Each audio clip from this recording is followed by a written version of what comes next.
نحمده ونصلي ونسلم على رسوله الكريم اما بعد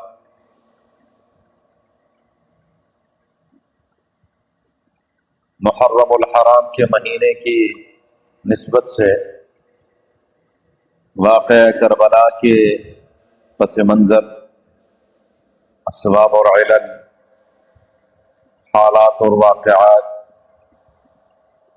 قدر تفصیل کے ساتھ آپ حضرات کے سامنے 2-3 راتوں سے بیان ہوتے چلے آ رہے ہیں۔ آخری بات ہماری یہاں تک پہنچی تھی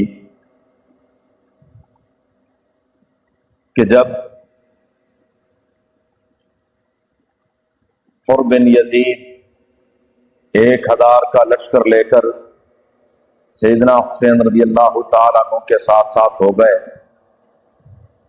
ادھر سے مڑے یہ قادسیہ کی طرف، راستے میں عمرو بن سعد ان کی ملاقات ہو گئی، 4000 کا لشکر لے کر وہ آ گئے۔ انہوں نے مقام کربلا میں خیمہ زن ہو گئے، آپس میں ایک دوسرے سے ملاقاتیں رہی، بات چیت ہوتی رہی۔ بالآخر یزید کے پاس سیدنا حسین رضی اللہ تعالی عنہ نے 3 تجاویز پیش کی۔ یزید تو براہ راست اس معاملے میں ملبس نہیں تھا، یہ سارا معاملہ دیکھ رہا تھا عبید اللہ بن زیاد جو کوفے کا گورنر تھا۔ ان کے پاس یہ 3 تجاویز گئی، اور ان 3 تجاویز سے یہاں کربلا کے مقام پر جتنے بھی سرکردہ لوگ تھے وہ بڑے خوش ہوئے، عمرو بن سعد بھی بڑے خوش ہوئے، حر بن یزید بھی خوش ہوا۔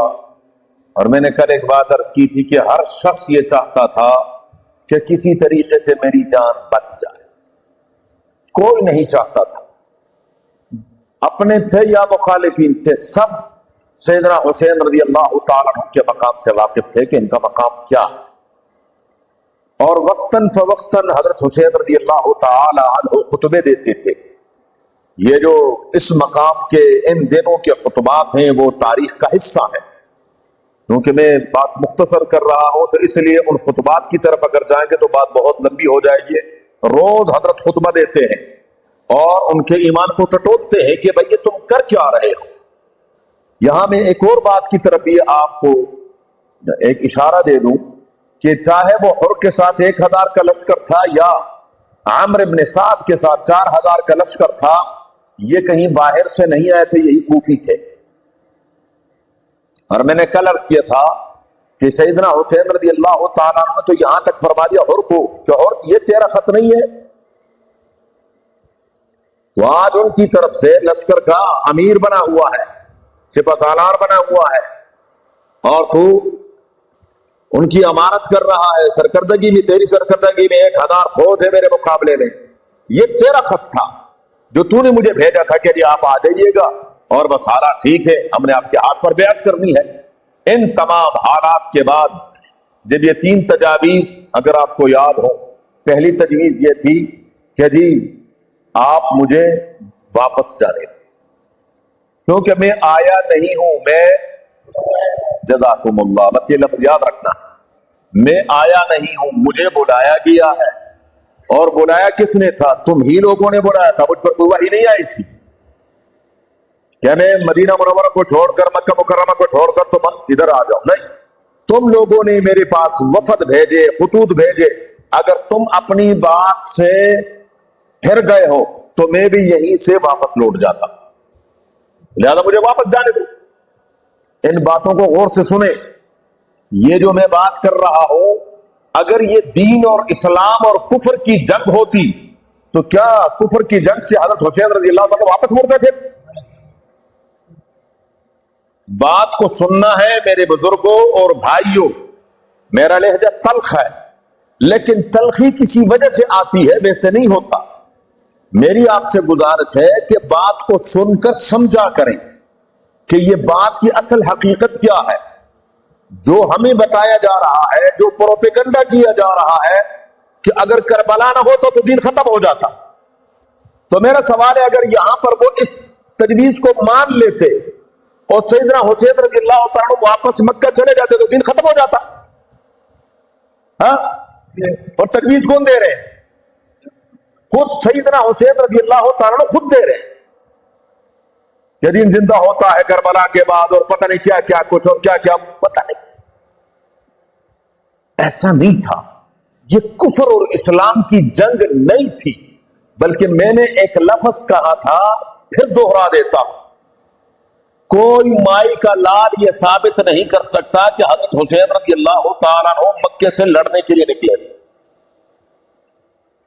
کوئی ثابت کر دے، کسی بھی تاریخ میں ثابت کر دے کہ حضرت وہاں سے نکلے کس نیت سے تھے؟ لڑنے کی نیت سے۔ حضرت تو لڑنے کی نیت سے نکلے نہیں تھے، ان کے سامنے تو کوفیوں کے خط تھے، یعنی آپ نے آنا اور ہم آپ کے ساتھ ہیں، یہاں سے پھر ہم فیصلہ کریں گے کہ ہم نے کیا کرنا۔ یہ تو بات ہی نہیں تھی کہ جی میں نے راستے میں جو میرے سامنے آئے گا میں اس کے ساتھ لڑوں گا، اس کو تحت کر کے میں نے آگے بڑھنا، یہ معاملہ تو تھا ہی نہیں۔ اگر ہوتا تو بڑی تجویزیں پیش کرتے حضرت حسین رضی اللہ تعالیٰ۔ تو پہلی تجویز یہ کہ مجھے واپس جانا، دوسری تجویز یہ تھی کہ اگر تم مجھے جانے بھی نہیں دیتے ہو تو مجھے سرحدات کی طرف جانے، اسلامی سرحدات جو ہے، تو سرحدات پر کون ہے؟ آگے سے کافر ہے نا، ادھر مسلمان آگے کافر، تو ان کے ساتھ میں لڑوں گا۔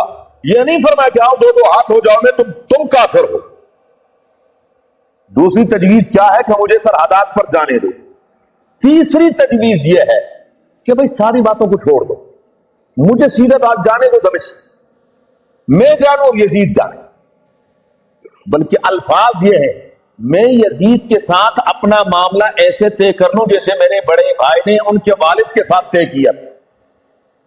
سیدنا حسن رضی اللہ تعالیٰ عنہ جیسے امیر معاویہ رضی اللہ تعالیٰ عنہ کے ساتھ معاملات طے کیے تھے اور صلح ہوئی تھی، اور حضور صلی اللہ علیہ وسلم نے کئی سال پہلے خوشخبری ایک پیشن گوئی فرمائی تھی کہ میرے اس بیٹے کے ہاتھوں امت کی دو بڑی جماعتوں میں اللہ صلح فرمائے، اور وہ صلح ہوئی تھی، حسن رضی اللہ تعالیٰ نے صلح فرمائی تھی۔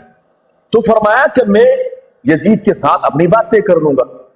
جب یہ تجاویز گئی تو میں نے عرض کیا تھا کہ ابن زیاد بھی خوش ہو گیا، اس نے کہا چلو معاملے ختم ہو۔ شمر بدبخت، شمر ملعون نے کہا کہ نہیں یہ کام نہیں کرنا۔ اور اگر یاد ہو تو شمر کون ہے؟ سیدنا حسین رضی اللہ تعالیٰ عنہ کے ماموں ہیں، سیدنا حسین رضی اللہ تعالیٰ عنہ کے رشتے میں ماموں ہے، سگے ماموں نہیں ہے، رشتے میں ماموں ہے۔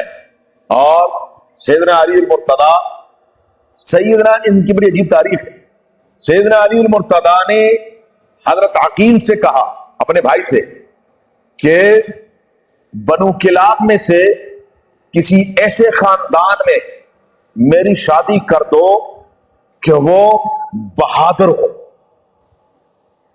تو جیسے ماں کسی خاندان سے ہوتی ہے تو آگے بچوں پر بڑا اثر ہوتا ہے ماں کا، تو کہنے لگے مجھے رشتہ چاہیے ایسا۔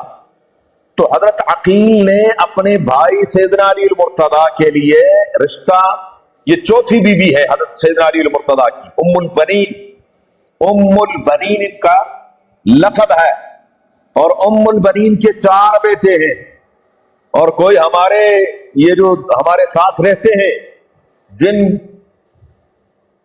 ایک بات پر ویسے میں ان کو داد دیتا، 15 لاکھ گھر بھی سنیوں کے ہو اور ایک ہی اکیلا ہو تو اپنے گھر پر کیا کرتا ہے؟ ہاں، اپنی پہچان۔ اور اگر یہ 10 اور ہم ایک ہو تو ہم کہتے ہیں چپ کر جا، نمازہ میں اٹھی جا کے ظہرین تے مغربین پڑھ لیا کر، اور نہیں جی حکمت نال چلنا ہے، ہم نے کیا کہنا ہے؟ حکمت نال چلنا۔ ان کا کمال یہ ہے کوئی ساتھ ہے یا نہیں ہے، ایک گھر ہے، پہچان کیا ہے؟ ہاں، علم، اور اس علم کی نسبت کس کی طرف ہے؟ حضرت عباس علمدار کی طرف۔ یاد رہے گا، سوال یہ ہے یہ حضرت عباس کون ہے؟ یہ عباس جزاکم اللہ چچا نہیں ہے، یہ حضرت عباس اسی ام البنین کا بیٹا، یہ شمر کا بھانجا ہے۔ حضرت عباس علمدار کون ہے؟ شمر کا بھانجا، ام البنین کا بیٹا۔ کل میں نے 4 نام لیے تھے، کون؟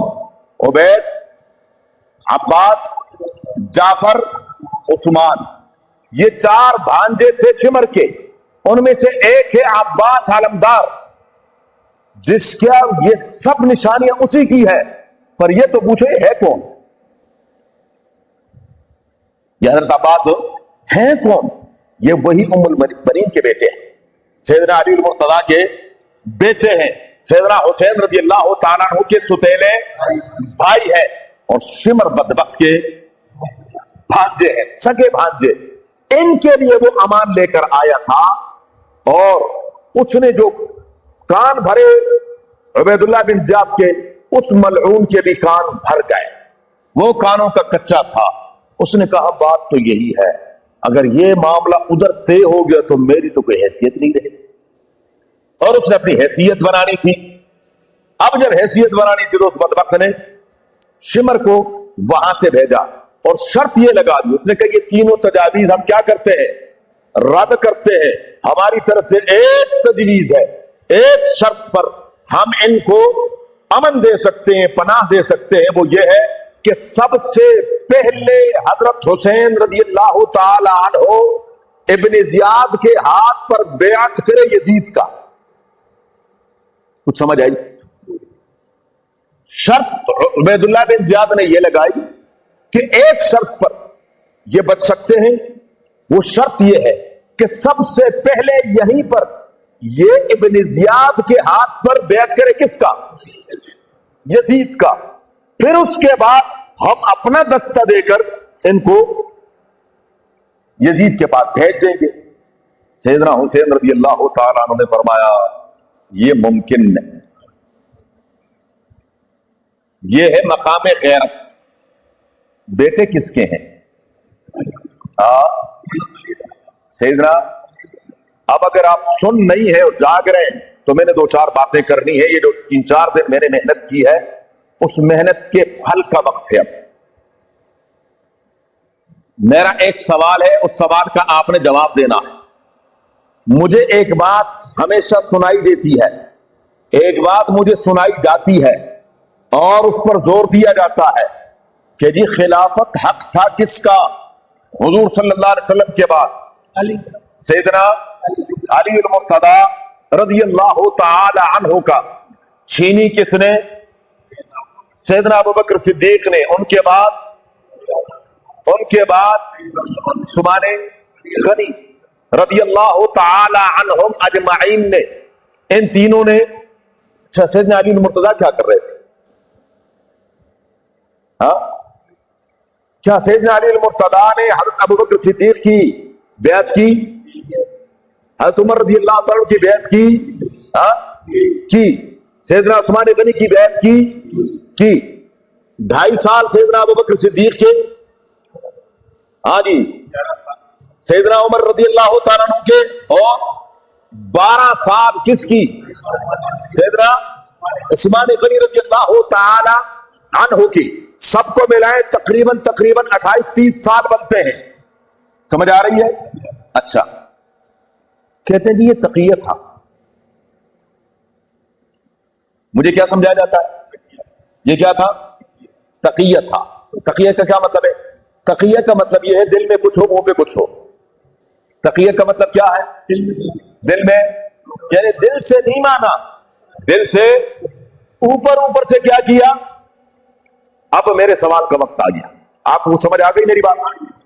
اگر ایسا ہی تھا، اگر بقول ان کے یہ تینوں خلفاء کی خلافت صحیح نہیں تھی، اور حضرت علی المرتضیٰ نے پھر بھی بولے نا ہاتھ میں ہاتھ دیا، بیعت کی، امام حسین رضی اللہ تعالیٰ عنہ نے ابن زیاد کے ہاتھ میں ہاتھ کیوں نہیں دیا؟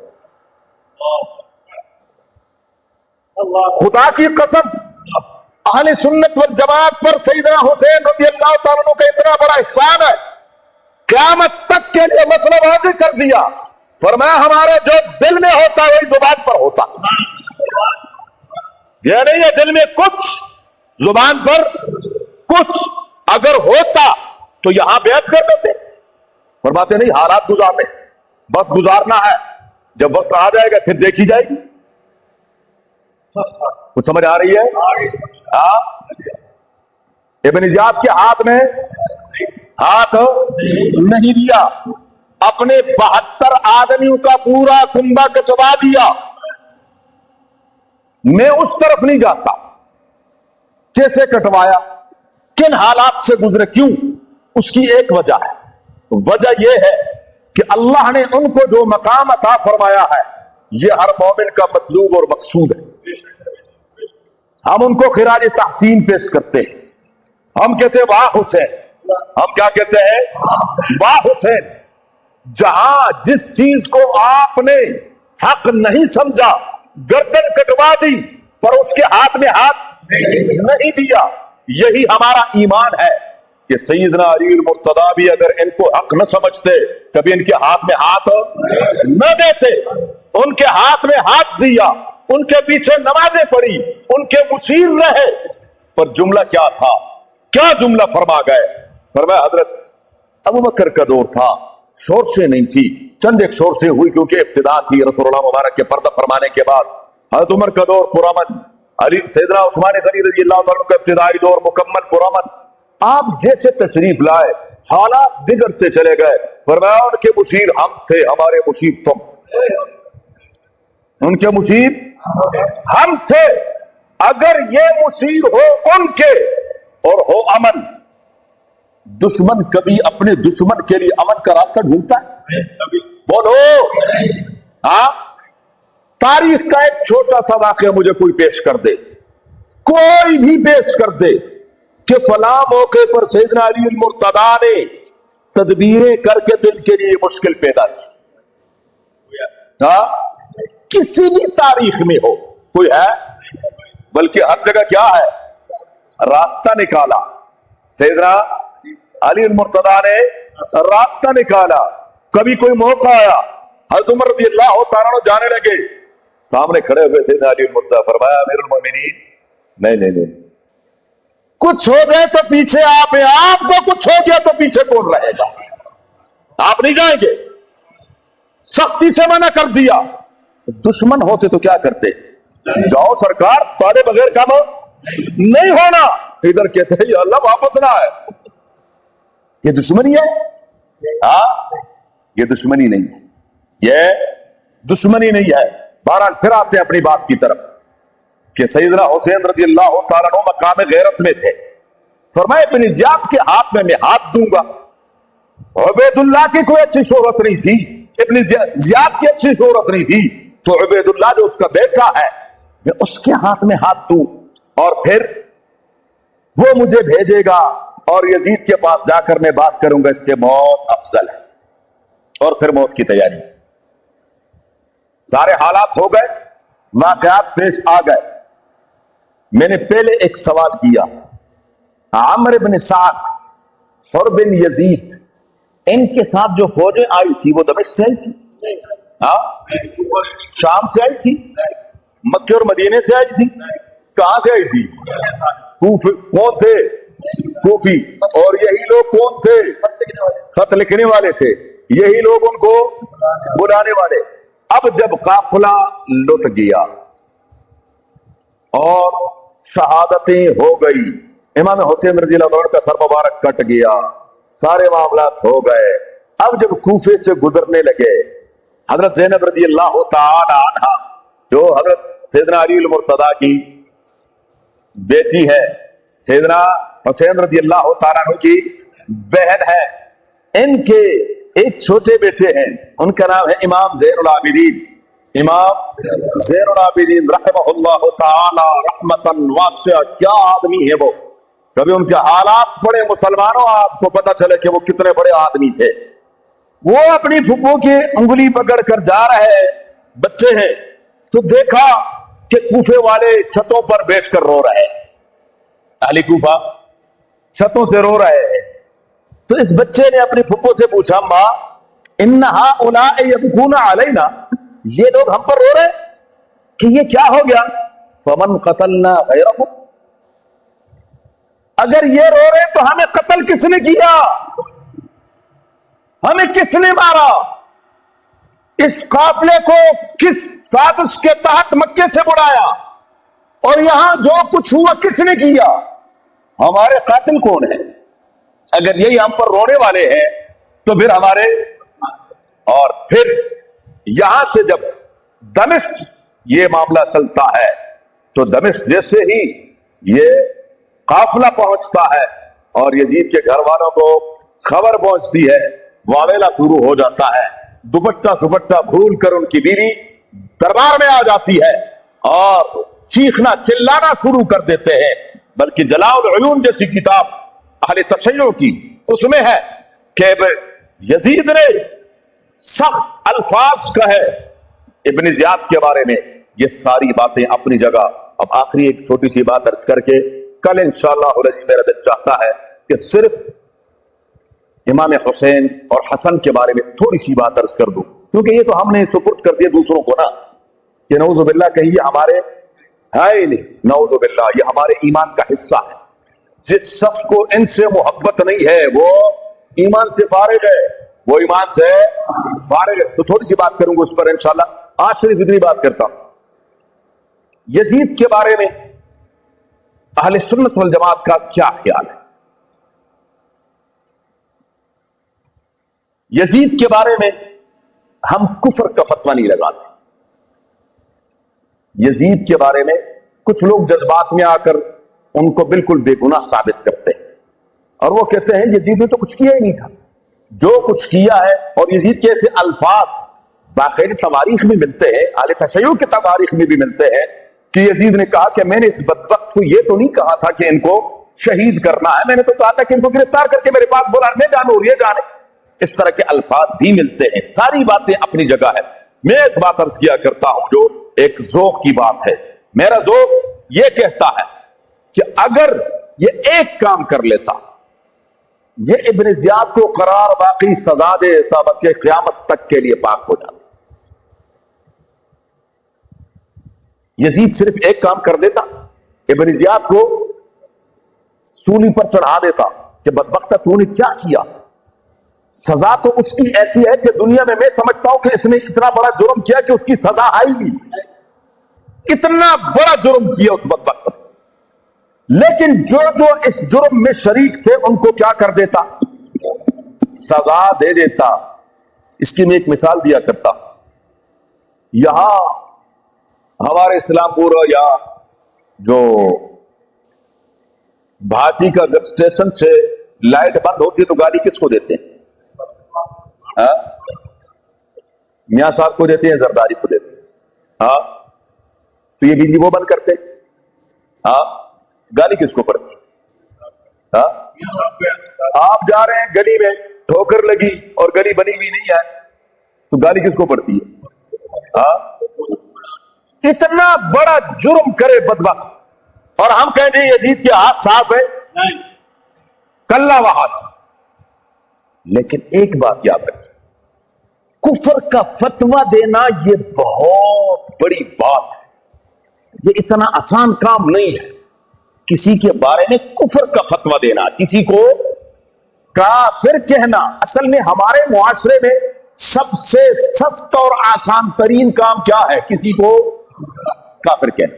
جی یہ مشرک ہے، یہ شرک کرتا ہے، یہ جی گستاخ رسول ہے، کافر ہے، یہ مزارات پر جاتا ہے اور شرک کرتا ہے، یہ کافر ہے، یہ فلاں ہے اور یہ فلاں وجہ سے کافر ہے۔ ہم نے تو کفر کی مشینیں لگائی ہیں، دھڑا دھڑ کیا ہے؟ کافر بناتے ہیں، دھڑا دھڑ کافر بناتے ہیں۔ کسی نے کیا جملہ کہا تھا، ہمارے ایک بزرگ گزرے ہیں راول پنڈی کے، مولانا غلام اللہ خان رحمہ اللہ تعالی رحمتاً واسعہ، عجیب جملہ فرمایا کرتے تھے، اللہ کے نبی نے پتھر کھا کھا کر لوگوں کو مسلمان کیا۔ اللہ کے نبی نے بولے آج کا مولوی حلوے کھا کھا کر لوگوں کو کافر بنا رہا ہے، ٹھک کافر اور ٹھک کافر، ٹھک کافر اور ٹھک کافر۔ کفر کا فتویٰ اتنا آسان نہیں ہے، یہ بڑا مشکل کام ہے۔